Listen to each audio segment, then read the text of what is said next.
warahmatullahi wabarakatuh. Alhamdulillahirabbil alamin wassalatu wassalamu ala nabiyyina Muhammadin wa alihi wa ashabihi ajma'in, amma ba'du. Sebelum kita membahas sedikit tentang gagasan Abu Hayyan Tauhidi ini, mari kita bersama-sama membaca suratul Fatihah untuk Abu Hayyan Tauhidi, guru-gurunya, sahabat-sahabatnya, murid-muridnya, dan juga guru-guru kita, orang tua kita, dan saudara-saudara kita. Mudah-mudahan diberi kemudahan. Sya'ulillahi lahum al-Fatihah.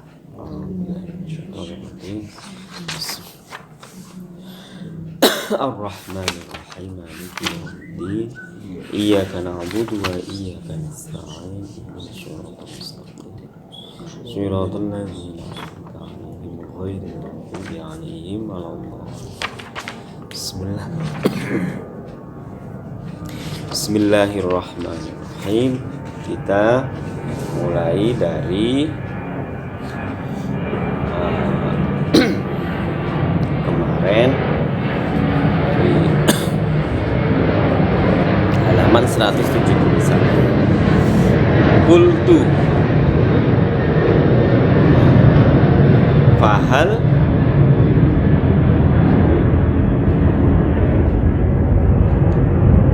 kalau dibaca yu'ayyinu yu'ayyinu itu berarti menunjukkan ataupun mengkhususkan. Kalau yu'ainu itu dari a'ana. A'ana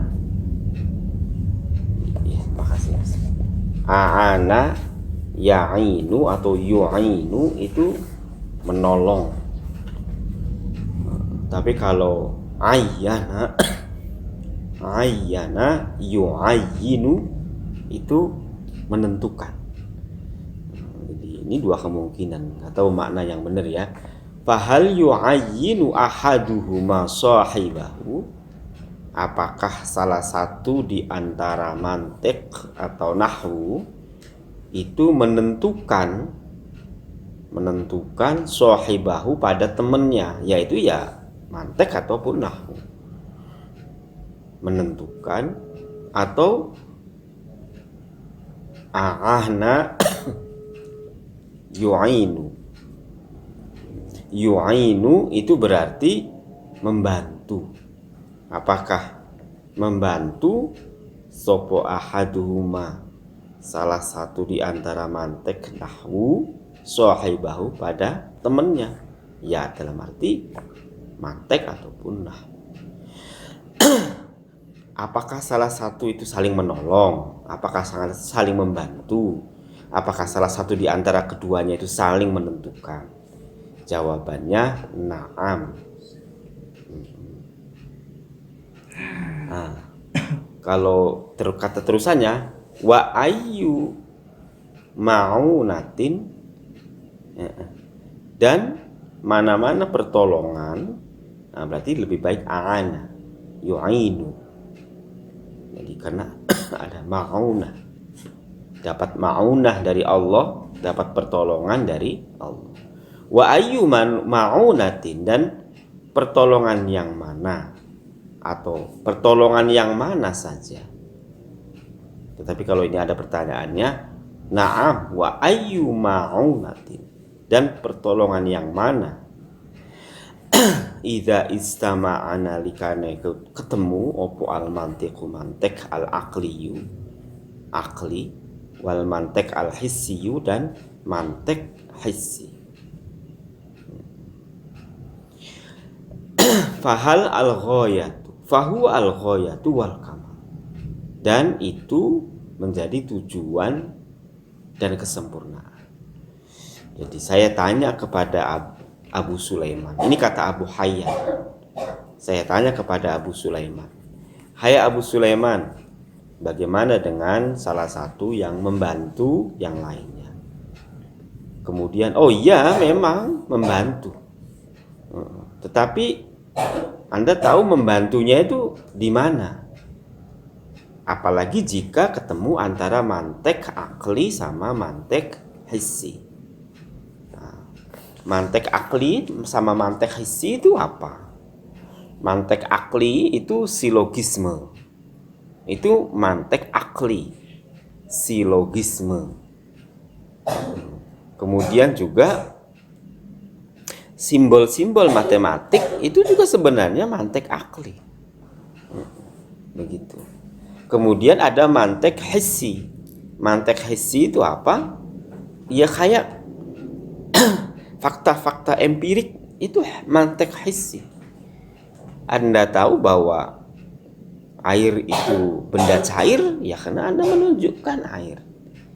Logika kebenaran tentang benda air, ini namanya air, dan ini termasuk benda cair, itu karena Anda melihat. Itu namanya mantek yang bersifat hissi. Tetapi kalau misalnya Anda mengatakan Tuhan itu ada, oh ada. Apa argumen Anda tentang adanya Tuhan? Begini. Nah, itu namanya mantek akli. Jadi kita kelihatan mantek akli sama mantek hissi. Jadi, oke, seterusnya, tapi meskipun saya sendiri belum kemana sebenarnya arahnya. Tapi qala kemudian menjawab ataupun mengatakan wayajibu dan wajib an tu'allima, untuk mempelajari wayajibu dan wajib an ta'lama, untuk tahu anna fawaidan nahwi, sesungguhnya faidahnya nahwu iku maksuratun,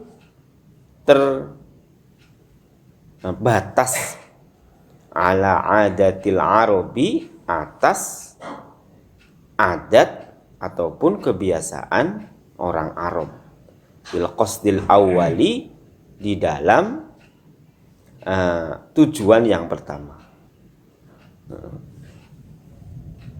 Jadi kamu wajib tahu bahwa faidah dari nahwu itu terbatas untuk orang-orang Arab, adat orang-orang Arab, sebagaimana tujuan pertamanya. Artinya apa? Memang nahwu itu ya kepada teks Arab, kepada kultur Arab, kepada masyarakat Arab, dan itu seyogianya berbeda dengan Islam. Gitu. Bukan berarti Islam itu tidak butuh nahwu. Ya jelas butuh nahwu, karena Quran dalam bahasa Arab, karena fikih kebanyakan dalam bahasa Arab, jelas membutuhkan nahwu. Tetapi kita harus paham betul bahwa nahwu itu tidak segala-galanya. Dalam arti dalam konteks Islam secara keseluruhan itu bisa nggak Pak kita sekarang misalnya Islam tapi tanpa nahwu dalam konteks keindonesiaan? Bisa jadi, bisa. Meskipun nanti konsekuensinya juga banyak gitu ya. Misalnya semuanya diterjemahkan ke dalam bahasa Indonesia, Qurannya diterjemahkan bahasa Indonesia, kitab-kitabnya diterjemahkan bahasa Indonesia. Kemudian praktis itu tidak membutuhkan nahwu. Sama dengan seorang pastor, seorang pendeta, apakah mereka harus bisa belajar bahasa Latin? Oh enggak, karena mereka sudah menerjemahkan Injilnya ke dalam bahasa Indonesia atau bahasa Inggris. Begitu. Jadi mereka tidak membutuhkan kaidah-kaidah bahasa Latin. Nah, karena kita masih menggunakan bahasa Arab, maka kita membutuhkan nahwu. Qasiratun ala adati ghairihim, dan terbatas atas adat tradisi orang luar, bil qasdis tsani, dengan tujuan yang kedua. Jadi harus paham betul bahwa nahwu itu maksurah, terbatas pada orang Arab, dan lebih terbatas lagi kepada orang-orang yang non Arab, lebih terbatas lagi. Wal mantiqu, sedangkan mantik iku maksurun, terbatas, ala adati jami'i ahli akli, atas seluruh tradisi keseluruhan ahli akal atau orang-orang yang mengedepankan rasionalitas, min ayyi jailin, dari manapun kanu mereka berada, wa bi ayyi lughatin, dan dengan bahasa apapun, abanu, mereka menjelaskan atau mereka mengambil penjelasan. Sedangkan mantik itu terbatas pada orang-orang yang memiliki ahlul akal, yang mengedepankan rasionalitas, yang menggunakan dimensi-dimensi rasional. Itu mereka membutuhkan akal atau mantik itu ada di ruang itu. Dimanapun, apakah itu Arab, apakah itu Yunani, apakah itu Persia, apakah itu Amerika atau Indonesia, semuanya sama. Jadi ini perbedaan antara nahwu dengan mantik. Nahwu lebih khusus ke bahasa Arab, sedangkan mantik itu jauh lebih umum kepada siapapun dimanapun. Yang penting mereka ada dalam satu paradigma yang sama, yaitu mengedepankan unsur-unsur rasionalitas dalam berpikir. Kalau mengedepankan unsur-unsur rasionalitas dalam berpikir, maka disitulah ahlul akal, maka disitulah mantik berkembang. Kelihatan nggak Pak? Nyatanya ada nggak Pak? Setiap buku yang kamu baca itu loh Mas, kalimat-kalimat yang kamu tulis itu harus logis Mas. Ada logis loh Mas. Jangan bilang mantik itu susah nggak. Ya kalau kaidah-kaidahnya susah, tetapi ketika kamu menulis itu sekaligus kamu praktek mantik di situ. Kalau kamu tulisannya keliru atau salah, jelas sekali nanti tidak rasional, jelas sekali tidak dibaca. Jadi kalau ada orang mengatakan atau membaca tulisan kamu, iki maksudmu apa? Ini kalimat ini maksudnya apa? Itu berarti tulisan kamu tidak logis, gitu loh. Tidak ada logika di situ. Tidak ada logika. Bisa jadi kontradiktif, bisa jadi kontradiksi, bisa jadi tidak bisa dipahami, bisa jadi confused tadi, kayak semacam ya. Terus terang frase saja itu belum bisa dipahami loh. Anda mengatakan ketika mendung tiba di sore hari pada hari Rabu mau maghrib, habis itu titik, nggak bisa dipahami, nggak bisa itu dipahami. Kalau ada tambahan, saya main ke rumahnya si Ahmad, tuh baru bisa dipahami bahwa semua tadi frase-frase menjelaskan kata-kata saya main ke rumahnya Ahmad. Itu berarti saya main ke rumahnya Ahmad dalam keadaan mendung, hujan mau tiba, gelap, dan seterusnya dan seterusnya. Itu bahasa. Itu bahasa. Makanya tidak mudah. Yalah, untuk membangun seperti itu gimana? Ini yang mau kuliah di S2. Setiap kamu menulis makalah, dibaca lagi. Mau menulis tesis, baca lagi kalimat per kalimatnya, itu dibaca lagi. Pertama itu nggak kelihatan bahwa itu kurang. Besoknya Mas dibaca lagi mesti kelihatan. Begitu. Besoknya kelihatan lagi. Jadi jangan berpikir yang namanya tesis, skripsi, makalah itu sehari sekali selesai jadi. Oh, nggak bisa. Kecuali kamu bahasa Indonesianya sudah bagus, sehingga membuat makalah itu bisa sekali jadi. Tapi kalau masih belepotan, ya kamu harus 2-3 kali menulisnya itu. dibaca lagi, perbaiki lagi, baca lagi, perbaiki lagi. Ini yang tidak nyontek, kan gitu. Kalau nyontek ya Allah alam nggak bisa ditiru, dan itu jelas membodohkan. Jadi jangan pernah melakukan plagiasi atau copy paste. Nanti bentar lagi kuliah, Saudara Hamdi silakan bikin makalah tentang pemikiran hukum menurut siapa, kan syariah ya kamu, Hasbi As-Siddiqi. Oh, kemudian pagi-pagi langsung buka Google di situ pemikiran hukum Hasbi As-Siddiqi, blogspot, langsung copy paste thread, template ke kertas kosong. Udah kalau kayak gitu sudah itu membunuh itu. Jadi harus dibangun. Begitu ya. Dari manapun tempatnya, mantek itu akan sangat berperan. Illa ayya'tadhira wujuda asma'i inda qaumin wa tujadu inda qaumin. Illa ayyata'adzaro, kecuali adanya keuzuran opo wujudu asma'in inda qaumin wa tujadu inda qaumin.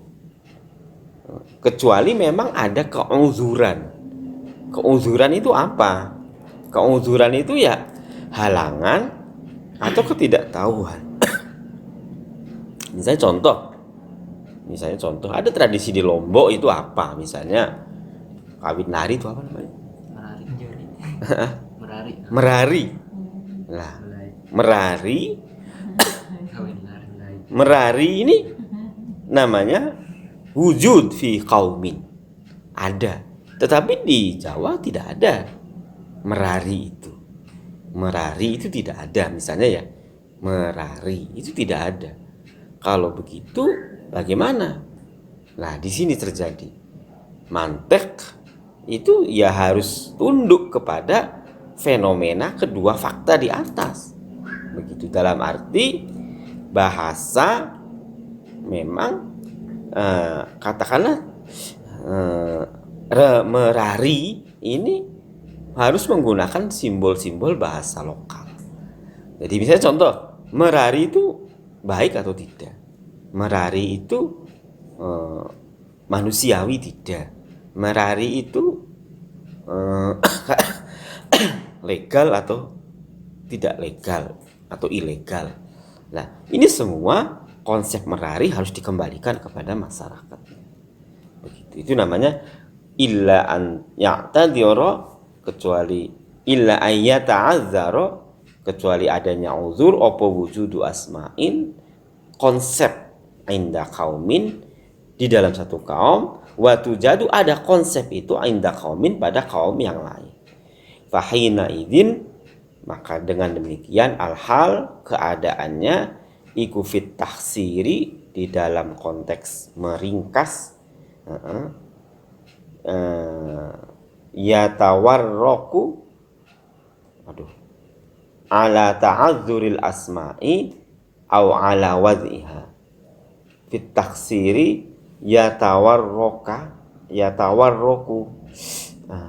tawarroka, maaf saya belum tahu. Yatawarraku, fit taksiri yatawarraku. Kalau taroka meninggal, tapi kalau tawarroka itu, taroka itu meninggal, tafa'ala enggak bisa. Bukan taroka, bukan. Ala ta'adzuri asma'i, atas keuzuran nama-nama atau konsep-konsep, au ala wad'iha, atau atas tempatnya asma, alal khilafi, dengan atau dalam konteks perbedaan. Imma bitawattu'i, ada kalanya dengan bentuk katakanlah penamaan atau pencocokan, wal istilahi, dan pengistilahan, wa imma bitab'i, dan ada kalanya dengan natural, wal isma'i, dan dengar ataupun mendengarkan. Jadi sekali lagi, ada merari. Itu namanya konsep merari itu. Konsep pernikahan. Konsep pernikahan itu namanya nama, asma. Asma. Uin itu asma. Pancasila itu asma. Gitu loh, Mas. Logika itu asma. Aristoteles epistem itu asma. Jadi ada asma yang di satu kaum itu eksis, asma itu merari di Lombok. Tetapi ada yang di Jawa itu tidak ada. Nah, problem seperti ini bagaimana? Begitu. Maka nanti akan terjadi perselisihan. Bisa jadi orang itu menilai, orang Jawa menilai, oh merari itu tidak sah. Nah, orang Lombok menilai merari itu sah. Itu ada terjadi perselisihan. Kenapa terjadi perselisihan? Karena konsep gagasannya itu di satu sisi itu ada, di sisi yang lain tidak ada. Dan ini banyak sekali terjadi di dalam konteks agama bahkan begitu. Bahasanya toleransi. Anda langsung mengatakan, apakah ada kata-kata toleransi dalam Al-Quran? Oh, itu sudah Anda bingung itu. Dijawab kayak gitu oleh teman-teman kita yang salafis misalnya. Begitu. Apakah ada kata-kata toleransi? Jamak bahasa Arabnya apa? Beda toleransi antara ta'aruf tadi malam ada ta'aruf. Ta'aruf. Apa ta'aruf? Berbeda dengan toleransi. Nah, kenapa dia memperdebatkan itu? Karena di sini menyangkut konsep. Dan konsep itu ada di satu pihak dan tidak ada di pihak yang lain.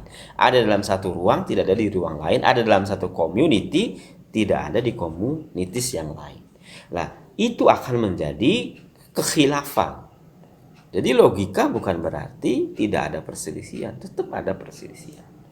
Oke, oleh karena itu, nah pola-pola khilaf itu terjadi kadang-kadang karena proses terminologis ataupun proses-proses ya katakanlah non terminologis. Yang terminologis itu kayak apa? Menciptakan namanya toleransi.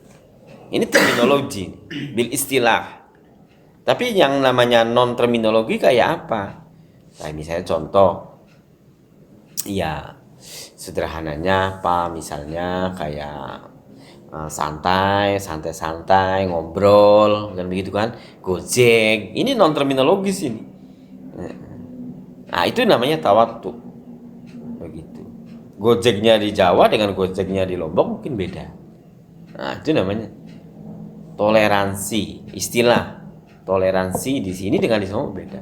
Tetapi toleransi itu adalah terminologi. Begitu. Tapi juga ada yang bitobai awis sima. Bitob'ai itu ya alami. Misalnya panen. Namanya panen, ini namanya satu bahasa tob'ai. Masyarakat panen itu tob'ai. Ataupun tandur gitu, ataupun menjala, ataupun menanam, ataupun katakanlah macam-macam dah. Ngarit sawah, ngarit suket gitu untuk kambing. Itu namanya bahasa-bahasa yang bitob'ai. Atau misalnya fisika. Mulai ini fisika. Apakah itu atom, ataukah itu molekul, ataukah itu. Ini namanya bahasa tob'ai. Bahasa tabi'i. Nah, yang kedua wal isma'i dan mendengarkan. Sima'i. Contoh ada namanya Ibrahim, itu simai.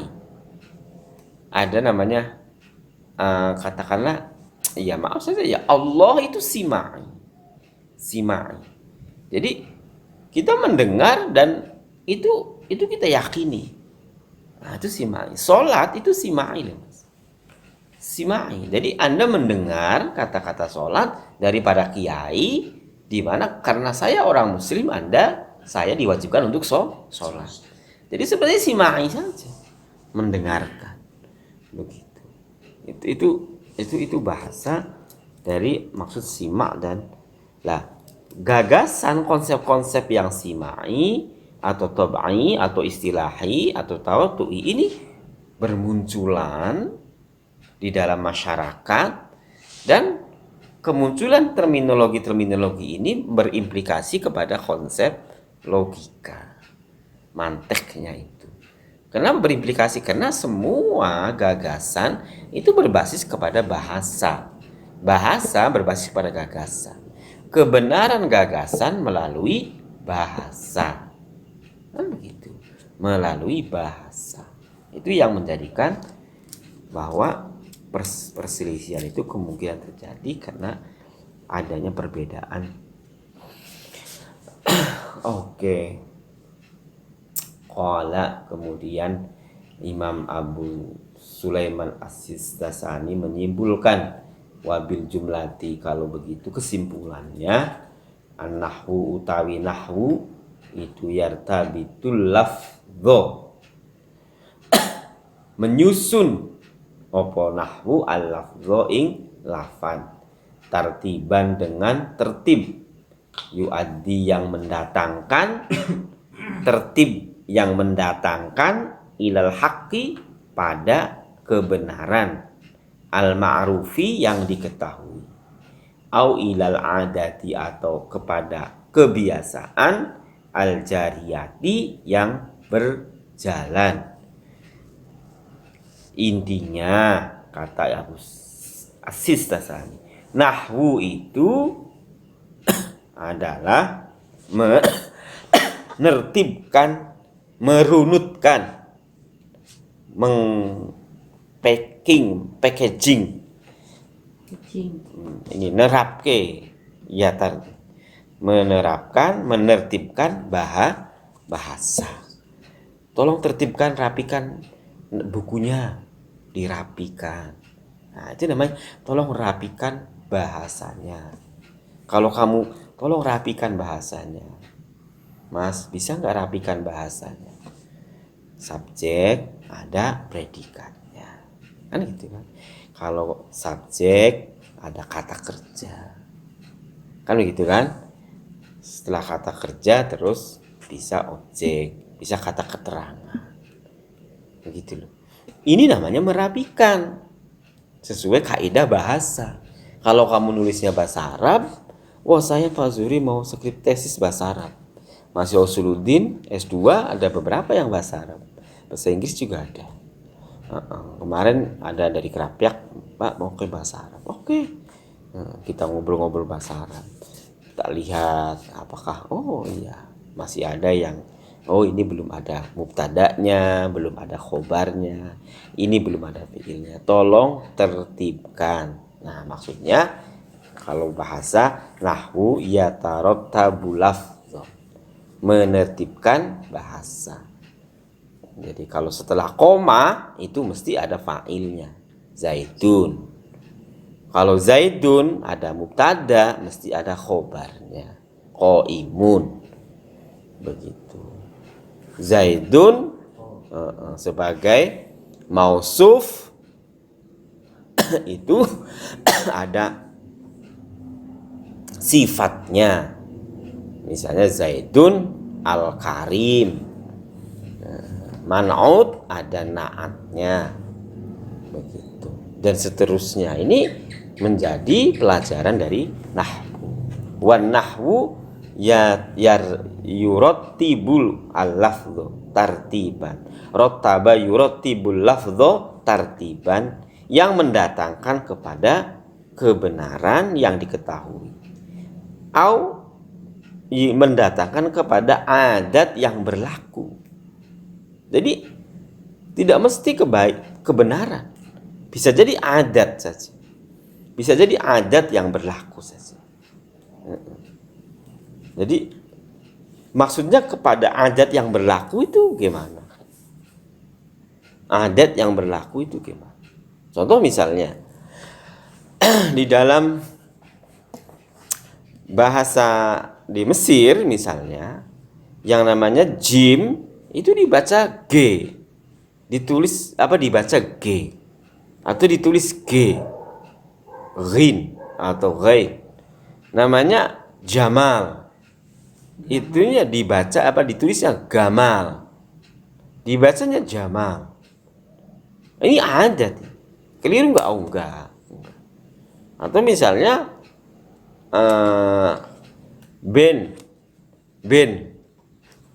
Ben itu bin. Nah, tetapi disambung. Jadi disambung itu begini gini. Namanya Abdul Karim bin Abdul Aziz. Nah, itu di Maroko binnya itu ditulis sambung dengan Abdul Aziz. Bin Abdul Aziz. Itu disambung. Bi nun langsung Ain. Bin Abdul Aziz. Disambung itu tulisnya. Nah, itu bagaimana? Kok disambung? Ini bin kok disambung? Mungkin ini kaidah nahwu. Tetapi ini yang berlaku jariyah. Adatnya itu berlaku enggak masalah. Enggak masalah. Boleh-boleh saja karena ini bahasa. Begitu. Bahasa kamu misalnya gini, kamu itu nulis bahasa Arab enggak? Mas Hamdi nulis ini Pak tulisannya. Ternyata tulisan bahasa Arabmu mubtada khobar. Enggak ada fiilnya sama sekali. Boleh, ya boleh. Karena itu kamu. Ada. Begitu. Bentuknya ismiyah semua, jumlahnya ismiyah semua. Ya boleh-boleh saja. Bisa enggak? Oh ya bisa saja. Jumlah ismiyah saja. Bahkan mungkin kamu lebih mungkin nulis bahasa Arab pakai jumlah ismiyah daripada jumlah fi'liyah. Susah lu bahasa Arab jumlah fi'liyah itu. Karena tidak sama dengan Indonesia. Misalnya begini. Misalnya kalau jumlah ismiyah ya. Misalnya Ahmad orang yang penting. Orang yang penting. Itu enak. Ahmad misalnya apa begitu, langsung jadi khobar gitu kan, karena mubtada khobar itu lebih mudah. Tetapi kalau dibentuk fiil itu susah. Kenapa? Karena struktur bahasanya akan berbeda, polanya akan berbeda. Ini kalau kamu menulis. Oke, saya lanjutkan. Wal mantiqu, sedangkan mantek iku yuratibu menertibkan al makna kepada makna, tartiban dengan tertib yu'addi yang mendatangkan ilal haqqi kepada kebenaran, al mu'tarifi yang dikenal bihi kelawan hak, min ghairi adatin tanpa adat, sabiqihi yang mendahuluinya, wasyahadatu utawi kesaksiannya, fil mantiki di dalam mantik iku makhudotun diambil minal akli dari akal, wasyahadatu sedangkan saksi atau dalil fin nahwi di dalam nahwu iku makhudotun diambil dari minal urfi dari urf, dari tradisi, wa dalilun nahwi sedangkan dalilnya nahwi iku tibaiyun tibai. Sedangkan tibai itu ya kultural juga bisa, alami juga bisa. Wa dalilul mantiki sedangkan dalilnya mantik iku akliyun nalar. Wa nahwu utawi nahwu iku maksurun terbatas. Wal mantiku utawi mantik iku mabsutun melebar. Wa nahwu utawi nahwu iku yatba'u mengikuti ma fi tibail arabi, apa yang ada di alam Arab. Waqad ya'taribuhu al ikhtilafu, waqad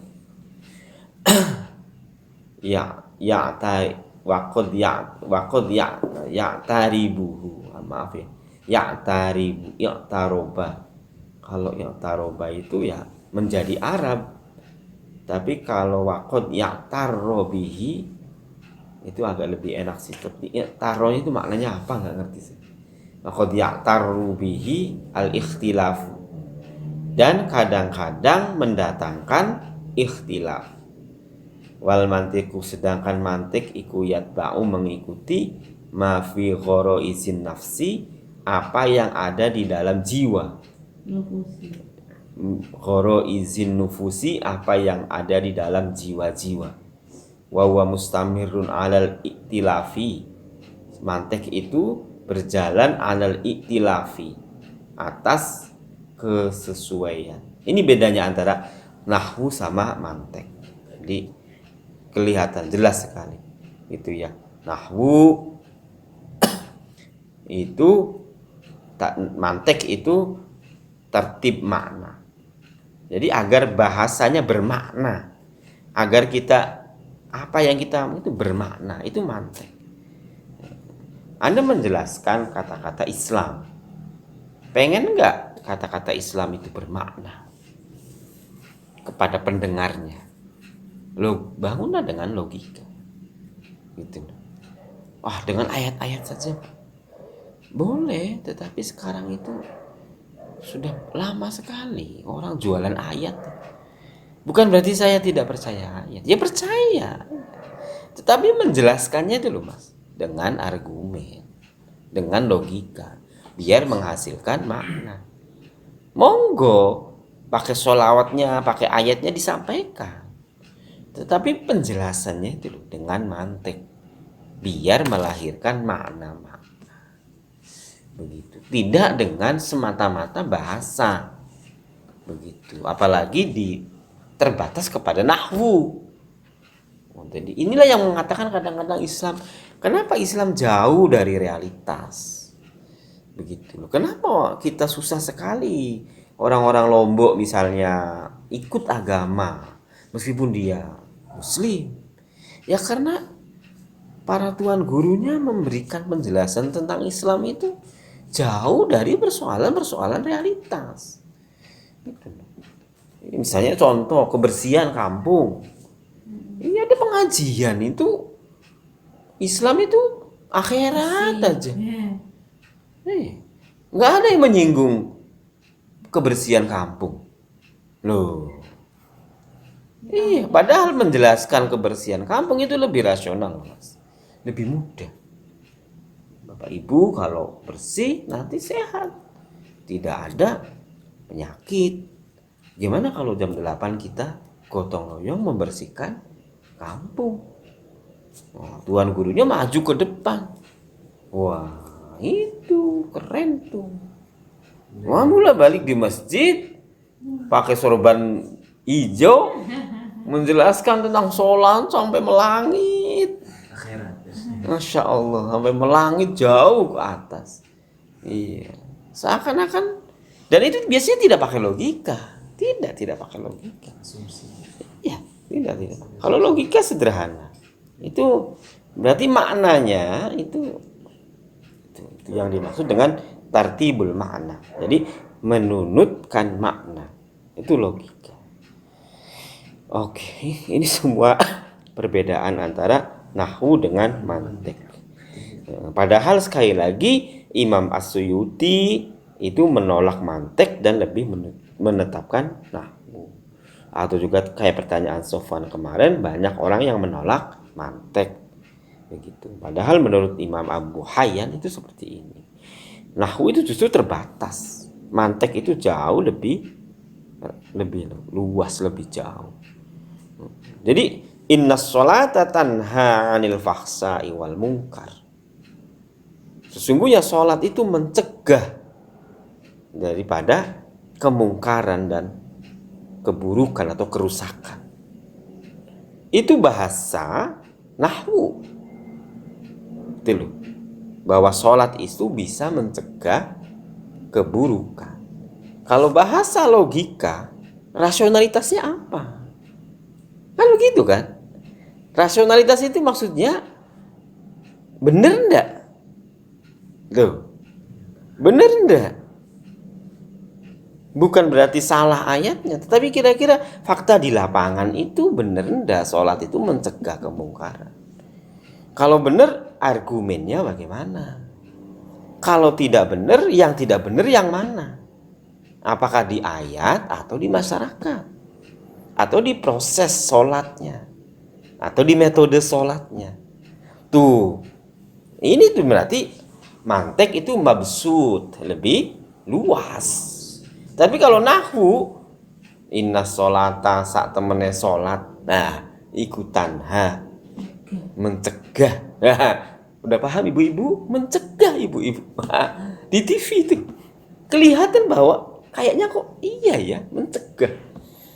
Tapi itu logika yang dipakai, logika nahwu, bukan mantek, bukan logika. Jadi seakan-akan kebenarannya itu ada di gesekan antara lafaz dengan makna itu. Itu nahwu itu. Logikanya mana? Ya tadi itu. Bagaimana prakteknya? Argumennya apa? Bukti-buktinya apa? Bagaimana cara mengatakan itu benar? Membuktikan bahwa itu benar. Piye caranya? Itu. Apakah itu benar kata-kata itu? Nah, ini sudah bermain dengan logika, ini mantek. Bukan menghujat ataupun mencela bahasa ataupun meremehkan bahasa. Tetapi justru kita membantu menguatkan. Gitu. Kita harus yakin bahwa yanha 'anil fahsya'i wal munkar itu yakin benar. Cuman masalahnya kita mengargumenkannya, membuktikannya, menunjukkannya bahwa itu betul-betul yanha 'anil fahsya'i wal munkar. Itulah mantek. Kita boleh membangun argumen, membangun penjelasan-penjelasan yang bersifat logis begitu, atau secara logis. Oke. Wal hajatu ila nahwi aktsaru minal hajati ila mantiq. Kebutuhan terhadap nahwu aktsaru lebih banyak minal hajati ilal mantiq daripada kebutuhan kepada mantiq. Gitu. Ini bahasanya. Kama annal hajata ilal kalam fil jumlati aktsaru minal hajati ilal balagha. Sebagaimana kebutuhan kepada kalam itu secara global itu lebih banyak daripada butuh dengan balagha. Li'anna dzalika awwalun. Karena hal itu yang pertama. Wahada, sedangkan ini sanin, kedua. Tuh. Oke.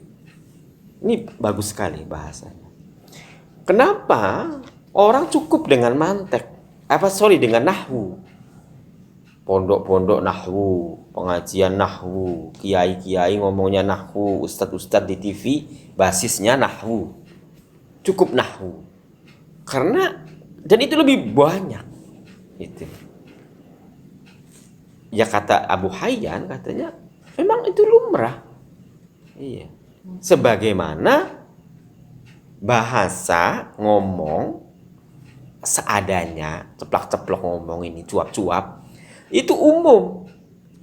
Sedangkan ngomong yang indah, balagho, sedikit. Sastrawan sedikit atau banyak? Sedikit. Ngomong yang banyak, awam banyak. Jadi al-kalam aksar minal balagh. Nahwu, itu aksar minal mantiq.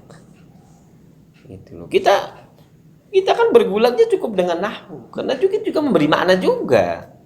Gitu loh. Memberi makna juga. Min aina anta ustaz? Wah, ini sudah bagus, ini nahwu ini. Dari mana ustaz? Ana min Surabaya. Kaifa haluk ustaz? Alhamdulillah khair. Hal an ma'aka zawjatuka aw bintuka aw binuka? La ana munfaridan. Ma hajatu fi Yogyakarta. Delok wisudanya Sofwan. Ini pertanyaan, ini jawaban nahwu kan? Nahwu. Seakan-akan aku itu sudah logis itu. Memang sudah makna, menunjukkan makna ini, sudah clear. Tetapi manteknya kurang di situ. bahas logikanya kurang di situ. Anda berpanjang lebar seperti itu, kadang-kadang logikanya kurang. Aku misalnya, hal asyamsu tola'at minal masyriq atau minasyriq? Na'am. Wa huwa wa hiya yaghrubu fil maghrib. Iya. Iya. Jadi sudah benar. Tetapi logikanya kenapa matahari muncul terbit dari barat dan tenggelam di barat, atau muncul di timur, terbit di timur, tenggelam di barat? Kita logikanya tidak tahu. Tetapi bahwa tahu itu dengan bahasa, iya. Itu berarti nahwu itu lebih general daripada mantek. Ini fakta di lapangan. Ya. Jadi li'anna dzalika awwalun wa hadza tsani. Wa nahwu awwalu mabahil insan. Nahwu itu pertama kali pembahasan manusia. Wal mantik akhiru matalibihi. Sedangkan logika itu yang paling akhir dicari oleh manusia. Wa kullu insanin mantiqiyun bitab'il awal. Setiap manusia sebenarnya sangat logis sesuai dengan karakter pertamanya. Walakin yadhabu an istinbati ma indahu bil a'mal. Akan tetapi mantiki ini kemudian hilang, an istinbati ma indahu, hilang karena dia tidak dari proses menggali apa yang ada di sisinya, bil ihmali, dengan menganggurkan. Maksudnya apa? Manusia itu pada dasarnya logis loh. Karena manusia itu hayawanun natik. Logis manusia itu. Tetapi kata Imam Abu Hayyan ini, tetapi perpikiran logis itu hilang. Yadhabu. Hilang. Kenapa? Hilang, dia tidak, atau dia melepaskan proses penggalian atas apa yang ada di sisinya. Contoh, Anda buka WA gitu, langsung ada gambar nih, gara-gara menolak hijab mati mendadak. Itu saya tersinggung itu. Iya, ada. Bukan apa-apa, karena saya sebelumnya saya membuka Facebook. Saya tidak pernah komentar di Facebook. Ada seorang teman lama, dia katakanlah taziah ya, dalam arti innalillah, karena beliau ini meninggal, dan ini ternyata temannya Gus Dur dan seterusnya. Orang-orang yang katakanlah bergerak di dunia moderat, Islam moderat. Itu kemarin ya, pagi, misalnya hari Selasa pagi. Ini kan Rabu toh, Selasa pagi saya buka Facebook. Kemudian Selasa sore saya pulang ke rumah, sore itu malam itu ada WA dari seorang teman dosen. Dia forward dari yang lain. Itu ini WA ini itu dari kelompok salafis. Nah, tudingannya begitu. Ini gara-gara pandangannya tentang cadar yang keterlaluan, mati mendadak, mati dulu. Gitu. Dosen ini, teman saya ini, forward ke grup. Tuh. Artinya apa? Di satu sisi orang secara serius merasa berduka karena meninggalnya sosok ini. Di sisi yang lain, pembenci ini merasa bersyukur dengan matinya. Ya, boleh-boleh saja lah. Orang membenci kan sah-sah saja toh. Orang berduka juga sah-sah saja. Tetapi yang saya tidak suka, dia itu memforward untuk ke yang lain. Artinya menyebarkan kebencian itu loh, Mas. Seorang dosen menyebarkan kebencian. Nah, itu yang saya bilang, asalnya mantik orang itu, tetapi dia kehilangan logikanya. Karena dia tidak menggali apa yang ada di depan matanya. Iya kan, dia tidak menggali apa yang ada di WA itu kan. Ini bener enggak sih? Tapi dia langsung saja share gitu loh. Aduh, ya Allah. Itu di grup WA dosen Usuluddin. Iya, saya hanya tidak pernah komentar, tidak pernah. Cuman karena saya saking agak lumayan ini, jadi saya kasih forgive aja. Jadi kayak begini tuh loh. Ya artinya Mbok Yao katakanlah memaafkan orang meninggal ataupun merasa husnudzon kepada orang meninggal. Kan begitu kan? Itu lebih baik loh daripada gara-gara ini dia langsung begini. Wah, itu. Nah, itu satu contoh bagaimana kita itu asalnya mantiqiyun tetapi yadhab, hilang karena kita tidak menggali apa yang ada di depan kita dengan bil ihmali, dengan membiarkan, dengan menganggurkan, itu ihmal. Dengan membiarkan, kita tidak berpikir secara rasional. Banyak sekali itu Facebook apa yang coba gitu. Cuma saya masih bertahan untuk tidak komen ya, tidak komen dan tidak memberi. Makanya ya itu konsekuensi jadi orang tidak terkenal ya begitu. Tapi saya meyakini bahwa seperti itu memang ya begitulah. Begitu. Jadi tidak ya banyak sekali saya kira hal-hal yang perlu di. Oke ya, saya kira sampai di sini dulu ya, cukup ya. Walaisa kullu insanin nahwiyan. Bagus ya, yang akhir-akhir Iya. Wa kullu insanin mantiqiyun bitab'il awal walakin yadhhabu an istinbati ma indahu bil ihmal. Ya, jadi ini juga sekali lagi sedikit ya, maaf ya, bahasanya dulu Mas. Wa kullu insanin mantiqiyun bitab'il awal lam walakin yadhhabu an istinbati ma indahu bil ihmali lam. Nah, itu bahasa seperti itu susah. Nah, itu seorang sastrawan yang bisa kayak gitu. Jadi bahasanya ya? Ya, juga ada nunun juga sih. Iya. Jadi yang bagus kemarin itu di NTU, NIE. Nah, di situ memang khusus untuk pendidikan. Namun tidak seperti yang di Indonesia ketika pendidikan bahasa Indonesia misalnya di situ hanya strategi dan lain sebagainya. Tapi di sana mereka menggali sastra justru. Ini yang yang bagus ini ya. Lebih mendalam. Cara bicaranya juga lebih enak gitu. Iya. Ya itu tadi balaghah as-sani al-kalam al-awwal. Iya, gitu. Jadi makanya kalau ada omongan yang bagus ya memang karena memang dia sudah bagus. Dan itu ada beberapa yang bisa punya kemampuan kayak gitu. Tapi tidak banyak. Oke, saya kira cukup sampai di sini dulu. Mudah-mudahan ada manfaatnya, meskipun sedikit ya. Mari kita akhiri dengan baca hamdalah bersama.